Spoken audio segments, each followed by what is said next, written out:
Hi, I'm Faith Pinot from LA Times Studios in Washington, D.C. Here are some of today's top stories from the Los Angeles Times. R&B legend D'Angelo has died at the age of 51. His family confirmed the news Tuesday, saying the singer passed away after a brave battle with cancer. Reporter August Brown reflected on the artist's legacy. Born Michael D'Angelo Archer, he helped define the neo-soul era with his groundbreaking albums Brown Sugar and Voodoo, using his smooth voice and raw emotion to reshape R&B in the late 90s and early 2000s. Over his career, D'Angelo earned 4 Grammys, including Best R&B Album for Voodoo and Black Messiah. To this day, his hit, untitled How Does It Feel, remains one of the most iconic soul tracks ever recorded. His family called him, quote, the shining star of their lives, and asked for privacy as fans around the world celebrate the timeless music he left behind. And a powerful October storm is drenching Southern California this week, the strongest one in years. Forecasters warn it could bring flooding, mudslides, and dangerous driving conditions across the region. Experts say it takes just 6 inches of water to stall a car and 2 feet to sweep one away. If a road is flooded, turn around. Don't risk it. Drivers are also urged to slow down, keep headlights on when wipers are running, and give extra space between vehicles. And before heading out, check your tires. Proper inflation and tread could make the difference between staying safe or skidding out. Officials say the message is simple. Take it slow, stay alert, and don't underestimate the power of floodwater. For more tips on how to safely navigate the stormy weather ahead, head over to the LA Times.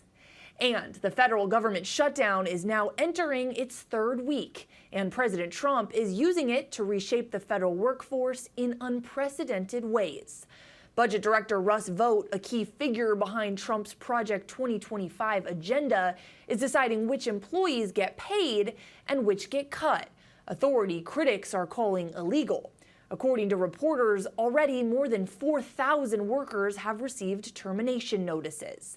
The White House says it's prioritizing pay for the military and law enforcement, while thousands of federal workers in health, education, and science are being laid off or furloughed.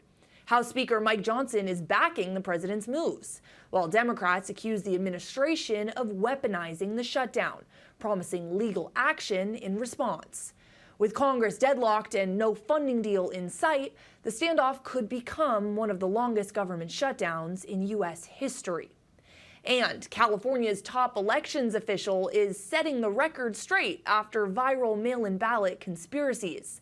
According to Seema Mehta, Secretary of State Shirley Weber says ballot envelopes do not reveal how people vote, despite what some online users claim. Those small holes, she says, those are there to help visually impaired voters find where to sign, not to expose your vote.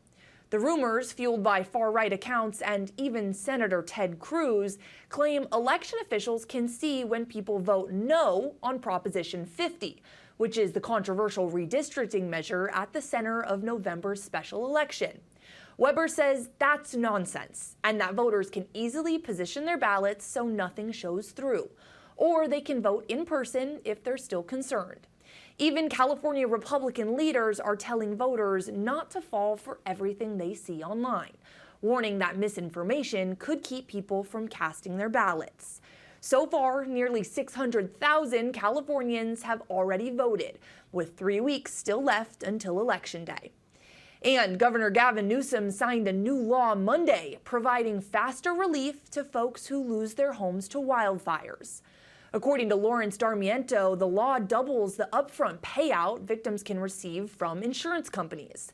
For those who lost everything, the rate will jump from 30 to 60% of coverage, with up to $350,000, without having to itemize every lost possession. It also gives survivors more time to file claims, extending the deadline from 2 months to at least 100 days.